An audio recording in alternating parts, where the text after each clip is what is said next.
Hello, everyone. It's time for Vanished Chicagoland Stories, the podcast. I'm your host, Pete Costanis. This is episode 197, season 8. Today's date is February 7th, 2023, and welcome to the show. On today's show, I'm going to talk about Jack Taylor. This is my tribute to him. He passed away over the weekend. He was 94 years old. He worked on WGN-TV, Channel 9, Chicago for many years, and was also on the radio. He also worked at other radio stations as well. So I'll talk about his biography and my memories of watching him. Also, I will talk about snippets. Those were 1-minute instructional shorts that were aired on TV, mostly on WFLD TV channel 32, and they were aired mostly in the 1970s, and I'll talk a little bit about those as well. Those were fun to watch. But right now, the program will go into a commercial break, and this program is brought to you by O'Grady's Potato Chips. When I saw this on Twitter, and I completely forgot about them, and that'd be a cool commercial to have it in the program. So here's a commercial from 1984. This is the year they were introduced. So sit back and enjoy and listen to O'Grady's Potato Chips. Thank you. Fresh potatoes, but they're not potato chips until you slice them. You can slice them thin, or you can slice them thick. New O'Grady's potato chips are sliced thick because thicker means more potato taste in each chip, with a deeper cut for a serious crunch. Look, if you want the real taste of more potato, you want a thicker potato chip. O'Grady's brand, the more potato chip. This episode is brought to you by Google Gemini. With the Gemini app, you can talk live and have a real-time conversation with an AI assistant. It's great for all kinds of things, like if you want to practice for an upcoming interview, ask for advice on things to do in a new city, or brainstorm creative ideas. And by the way, this script was actually read by Gemini. Download the Gemini app for iOS and Android today. Must be 18 plus to use Gemini Live. Okay, everyone, I am back. I hope you enjoyed the commercial for O'Grady's Potato Chips. I remember this product very well. It was on the market very brief, only for a few years in the 1980s. I did sample it at that time. It was manufactured by the Frito-Lay company, and they were like the double crunch, like it was like Ruffles, so it was extra thick and crunchy. That's what it said on the regular one, and the slogan was the more potato chip. Also came in the other flavors, the Works. So they had other, I don't know exactly what the Works were. I don't think I had that. And also a gratin, which is cheese. Oh, that sounds good. I don't remember. I don't think I had a cheese. And then it disappeared around 1989, 1990. Never heard from them again. It went bye-bye. So, if you love potato chips as much as I do, I try to stay away because of the salt, because high blood pressure. The chips I eat now is Vintners, Chicago made, but now I read somewhere they are manufactured elsewhere, which is terrible, and they're salt-free. But they still taste good, and no cholesterol, so they're good. They really are. So I try to avoid as much as I can when it's salty, because I like salty snacks like pretzels, Cheetos, etc., etc., etc. Okay. At the beginning of the program, I said I was going to talk about Jack Taylor, the anchorman for WGN-TV Channel 9 in Chicago. Also, snippets, those instructional 1-minute shorts that aired on WFLD-TV Channel 32 in Chicago. So before I get started, mention one thing. Someone emailed me the other day and asked me, I love listening to your podcast, and in episode 200 is coming up. Do you have something big planned for 200? And I said, oh, I haven't thought of it yet. I don't know. I might do somebody or something about it. Something that is true blue Chicago. Something like that. It could be a department store, TV personality, or an event. I don't know yet. I have about 2 more episodes before I reach that milestone at 200. We will see. So give it some thought. That'd be kind of cool. And we'll see about that. I've done the 50th. I think the 50th episode I did was Creature Features. I don't know about the 100. I don't remember. I've done so. I've reached 197. I don't remember most of the episodes I've recorded. I have to go down the list to see. So I'll let you know in the next episode what the 100th episode was. Okay, and let's see what else. As for my health, everything's still the same. I'm still a little tired for the new drug, Xtandi. That's for the that spot on my rib. Most of it, the fatigue is gone. I'm a little bit like that, but sometimes I'm sweating a little bit. I have hot flashes. I had one big one this morning when I woke up. It was like, ooh, looked like I was running. It was like that, but I'm okay. So it just comes and goes. Hopefully it'll be gone. But I've only been on this medication now for about a month and a half. So I'll go see the urologist in April 18th, see how I'm doing, take a blood test beforehand, see if the PSA goes down. I will see my regular doctor in March, do some blood work. Oh, I hope it goes down. Please let it go down. I'm praying and praying and praying and praying. Okay. Right now, I'm going to talk about snippets first, and then I will talk about Jack Taylor. Now, snippets, as I said, they were 1-minute long short films. They were for children. They were produced by the Kaiser Broadcasting Company, and that was affiliated with Channel 32, and there were other stations in the country. I think Detroit or Boston, like that. I think Detroit is 50. Yeah, I think it was Channel 50, and there was Channel 44. I think that's Boston. I'm not sure.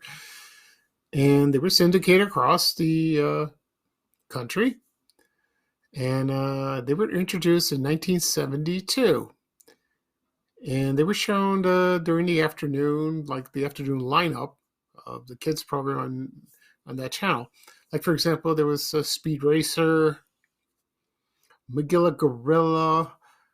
What else? Sitcoms. Let me try to think on the top of my head. There was Batman. They had the Batman Hour. There was the Monkees, Partridge Family. Oh, the Brady Bunch. They had the Brady Bunch Hour. I remember that. Yeah.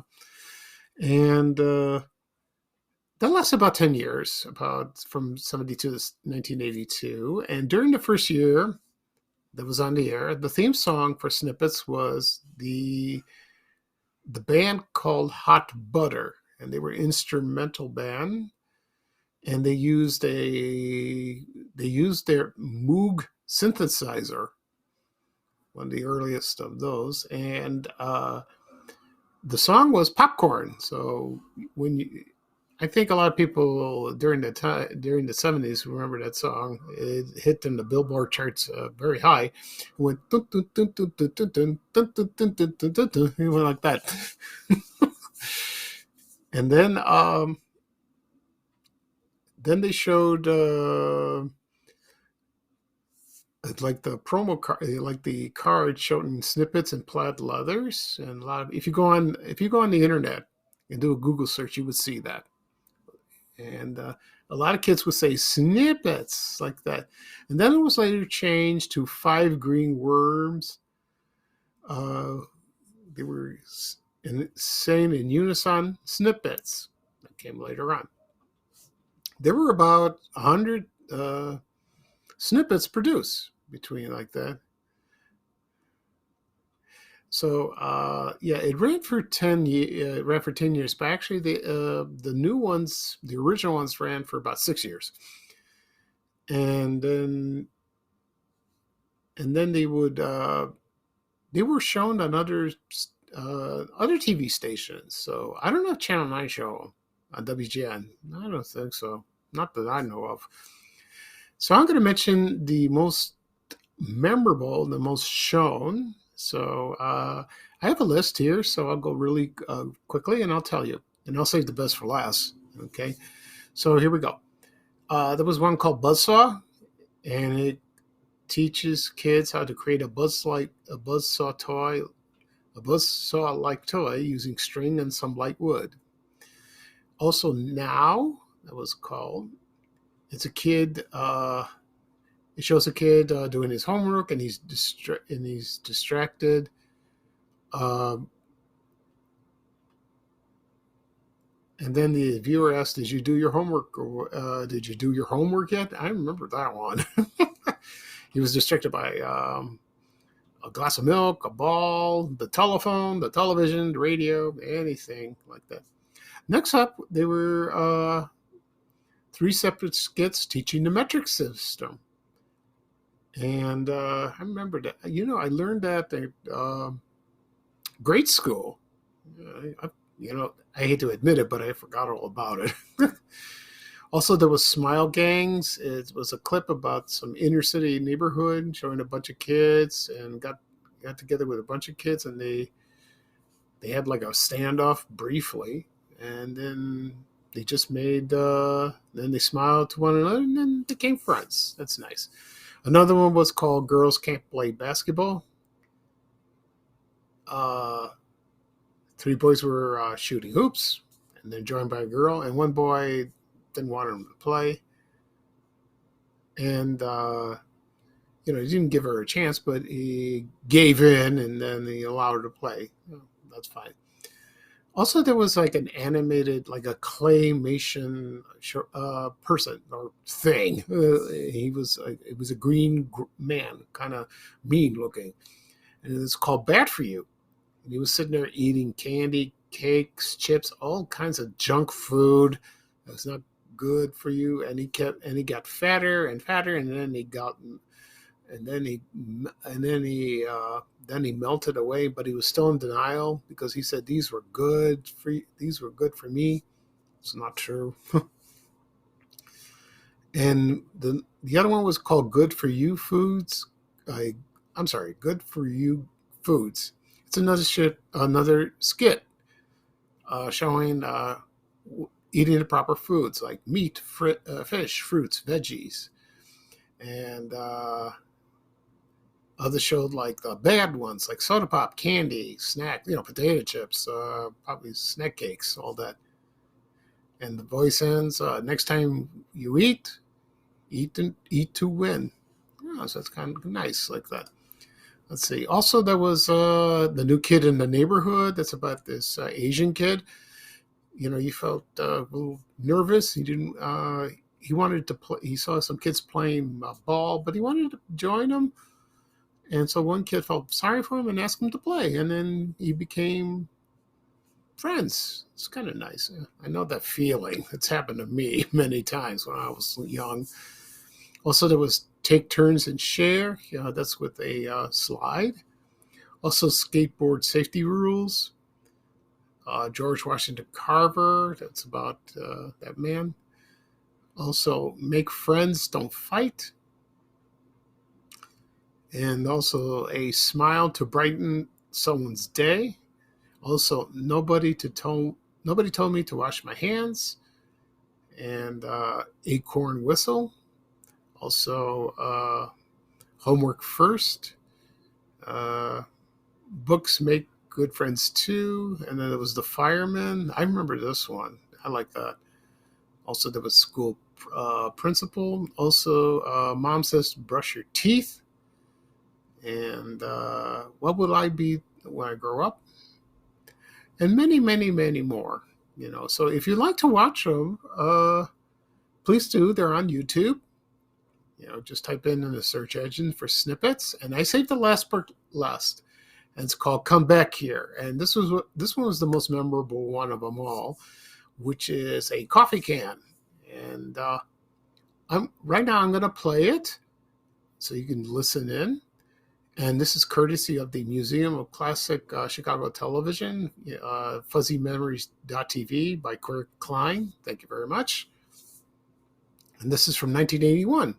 So here is the snippets, short Come Back Here. So sit back and enjoy. Thank you, everyone. If you can roll a can away, can you make it come back? Come back here. You can if it's a comeback here, and you can make one of your own. Get a large coffee can with both ends cut out and 2 of these plastic lids. You'll probably want to paint them as we did. You'll also need a large rubber band, some heavy washers or a lead weight, some string, and 2 1-inch squares of heavy cardboard.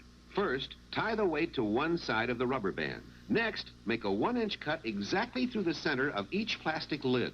Now, slip one end of the rubber band through the cut in one lid and secure it with one of the cardboard squares. Do the same with the other lid. Push one lid into the can and put the other lid on it. Then reach through and pull the first lid out and put it on the other end of the can. Make sure the weight is in the middle of the can as shown here. And with that, you've just made your own Come Back Here. Snippets are produced by Field Communications. Okay, everyone, I am back. I hope you enjoyed that short from Snippets. Come Back Here, with the can. That I tried. I tried doing it, but failed. I'm not very artsy crafty person. I do my best. When it comes to art class, I can't even. I remember a line from the Lucy Show where. Lucille Ball said, her character Lucy Carmichael said, "I can't even draw a straight line." And then Vivian Vance, her character Viv, said, "I can't even draw a crooked line." That was me. So snippets are still memorable to this day. When I posted the photo on Van Chicagoland Facebook page, a lot of people remembered it, and a lot of people forgotten about it. But we don't have. I don't think we have instructional video shorts like that anymore. There were others like that, and I remember 2 that aired on Channel 32 as well. The one was called "The Most Important Person in the Whole Wide World." I don't know if people remember that. I'll do a podcast episode of that, and also, well, of course, Could Be in the Kingdom of Could Be You. I could do that too. So maybe I'll do both of those in one episode. That'd be kind of fun. Got to do some research. Okay. Right now, I'm going to talk about Jack Taylor. When I heard about his death over the weekend, I was very saddened because I grew up watching with him, and so did everyone else in Chicago. He was a classic and a true gentleman, and he was just a part of our lives like that. I'm still sad about that.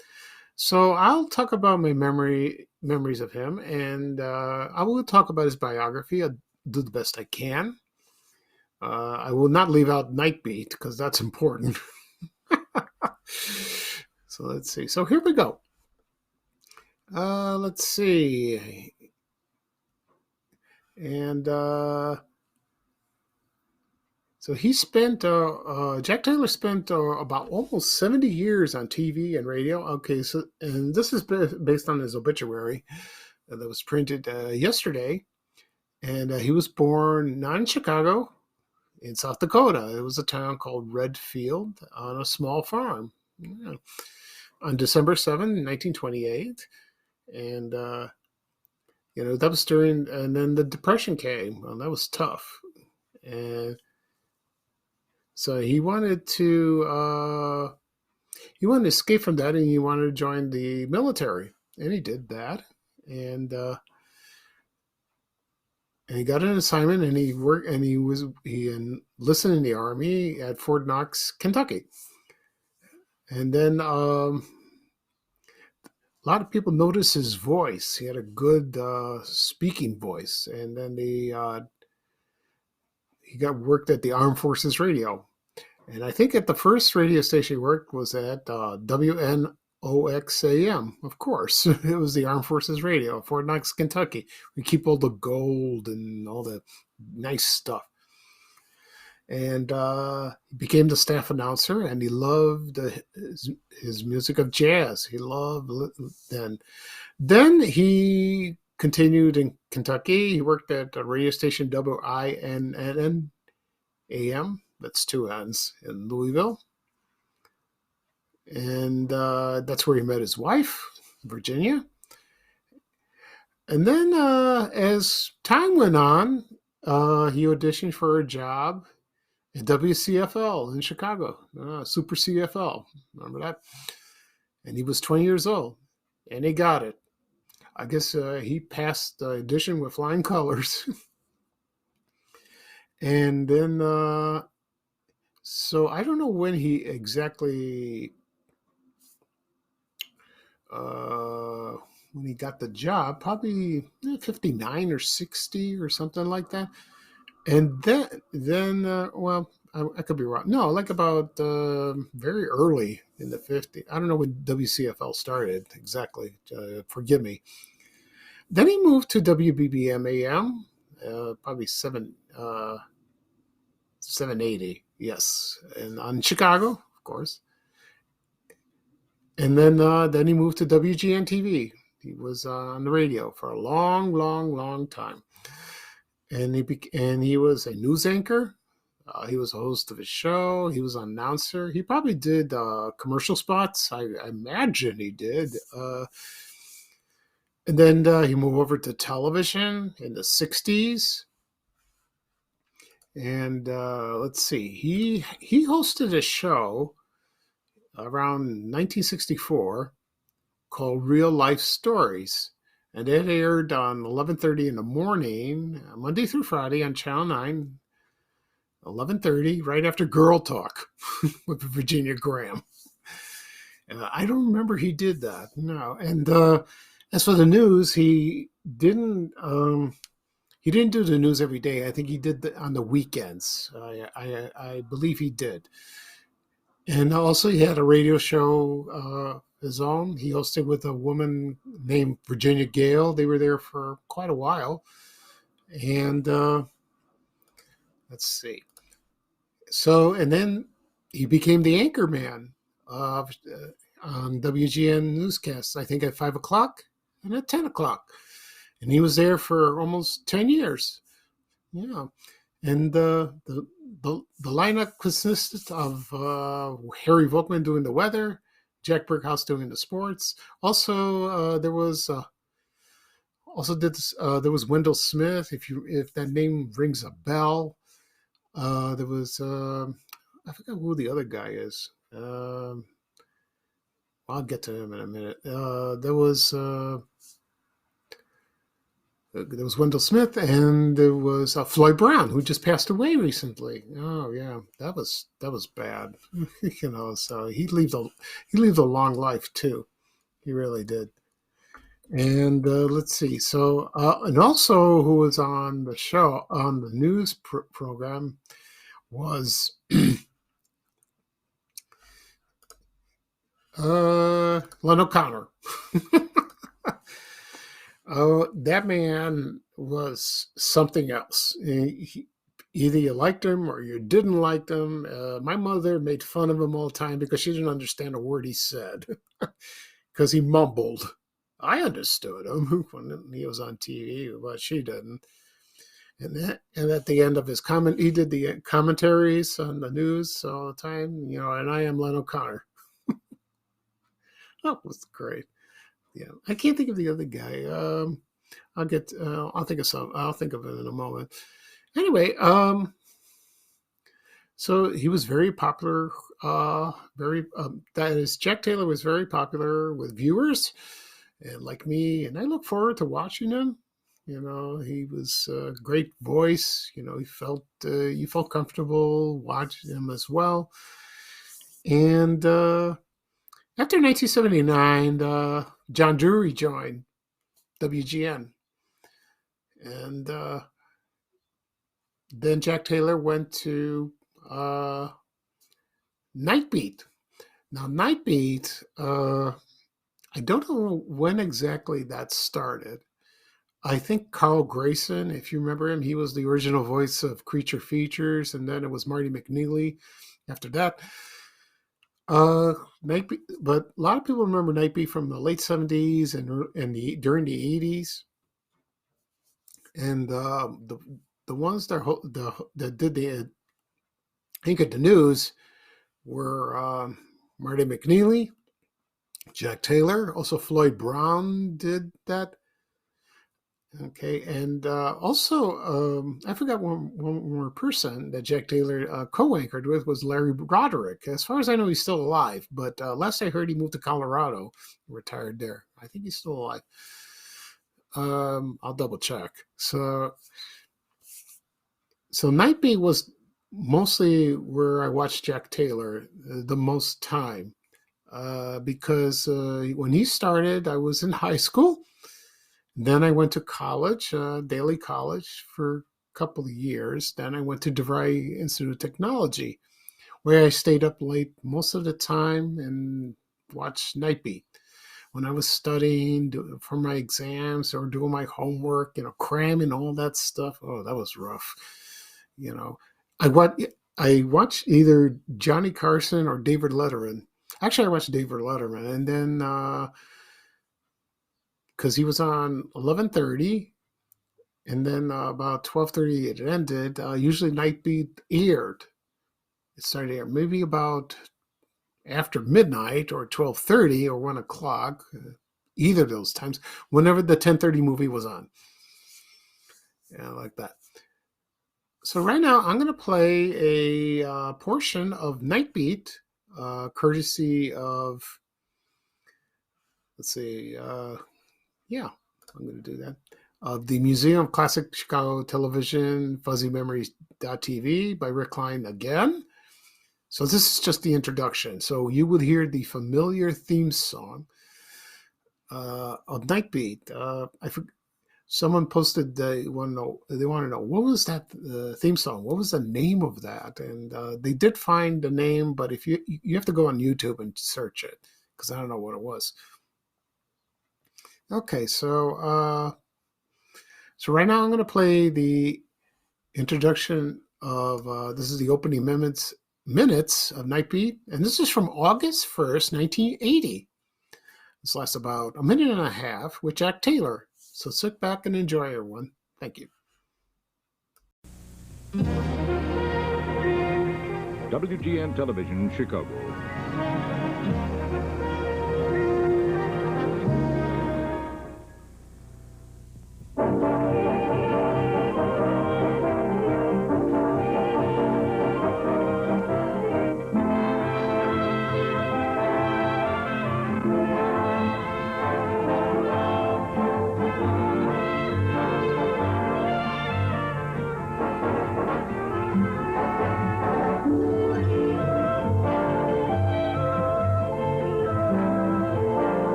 A tanker truck carrying highly volatile liquid propane gas overturned on the Tri-State Expressway near East Hazelcrest Thursday night. The tanker sprung a leak in the accident and resulted in the evacuation of nearly 600 area residents and the closing of the expressway until further notice. Firemen are keeping constant streams of cold water spraying on the tanker to reduce the temperature of the propane and to lessen the chances of an explosion. Liquid propane turns into gas as soon as it hits the air, thus negating the effectiveness of washing down the area. Empty tanker trucks are on their way from Michigan to assist in the pumping of the chemical from the overturned truck.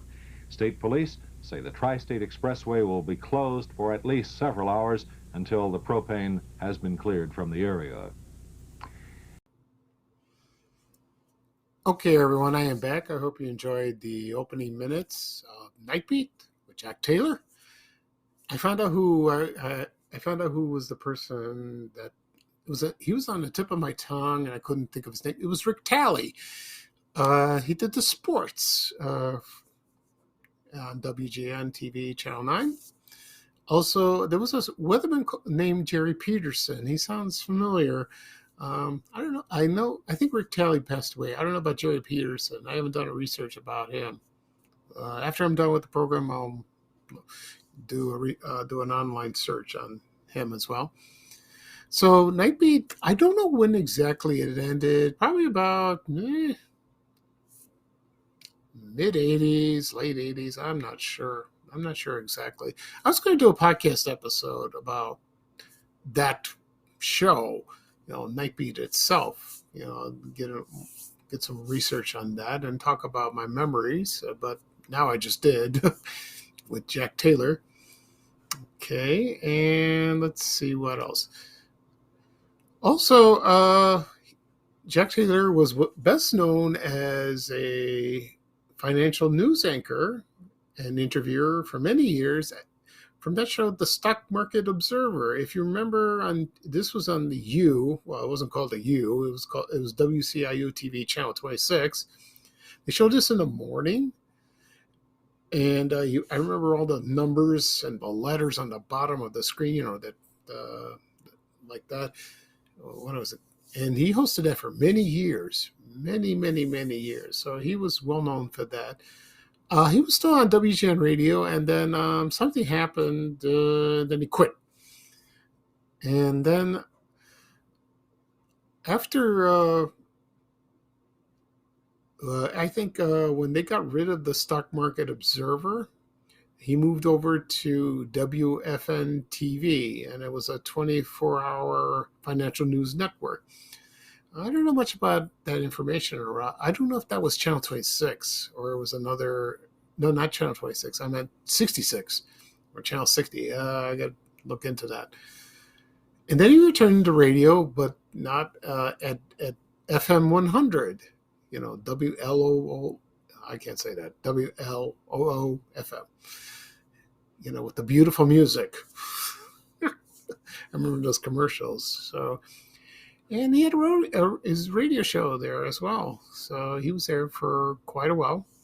But most of his time that he spent was on the radio. And he had his own show. It was called Jack Taylor Show. And this was on WKRS 1220 in Waukegan. He did that. I think his wife was on the show as well. They co-hosted together. And then he was on WDCB 90.9, and he was at that Midwest Ballroom. And he did a 2-minute commentary on that. And that ended, it was on the air for a long time. And then it ended, I think, like last year or year before, around there. So that was, that's a shame. So I guess he just worked up almost at the end. He really did. So that's great, like that. And he had hobbies. He did because he lived on a farm, and so he had horses and he had antique cars. So he lived in Wheaton, Illinois, for a while. And because back then, when Wheaton wasn't built up, that was like in the 50s and 60s. That was like open air, open land, nothing around. That must have been beautiful, like that. He enjoyed that. So, yeah, like I said, he passed away over the weekend at the age of 94. So that was sad. It really was. And we'll all miss him. We really will. Because he was part of Chicago history. And then as for me, he was. So I'm sure people will have tributes. I saw, on Facebook and Twitter, some people commented on the post that I was going to do a podcast episode, and they remember watching him, and they loved watching him. He was like a nice guy. You're so comfortable to watch, and especially on Facebook like that. So yeah, I found a photo that was autographed, and it was Jack Taylor. He looked very handsome, and that was nice. It really was like that. Okay, so that'll be all for today. On today's episode, I discussed my tribute to WGN-TV, Channel 9, and Anchorman Jack Taylor. Also, I talk about the 1 minute instructional short snippets. So it was probably a long program. Not very long, about 35 minutes, so that's okay. Next podcast episode probably coming up this weekend. I don't know what I'll talk about. We shall see. It's very, maybe I'm running out of subjects, but I don't think so. Something will come up then. If you have any suggestions, please email me or make comments on my Facebook page on Vanish Chicagoland on Facebook. Also on my blog, vanishchicagoland.blog, you could do that, or on Twitter. I have a lot of Twitter. My followers are growing. All of a sudden, it's like they're blooming like that. And if you want to tweet something, and make a suggestion, I'll look into it. I will do that. Once this podcast is published, it'll be available where podcasts are, like, for example, Apple Podcasts, Google Podcasts, Spotify, Amazon Music, also Breaker, Overcast. It'll also be on my YouTube channel, vanishchicagoland.blog. Please subscribe. And you can also subscribe on my apps as well. Also be posted on social media, Facebook and Twitter. And just listen if you have the time. You can use your desktop, like my new one, I have my new iMac. Also your Android phone, your iPhone, your tablet. What else? Anywhere, wherever podcasts are available. Okay, so this is because I'm your host of Vanishing Online Stories. Thank you for joining me. So it's bye-bye for me, and here's a little traveling music from Ray Rayner saying bye, bye, bye. Take care, everyone. So long. We have to go. Bye, bye, bye.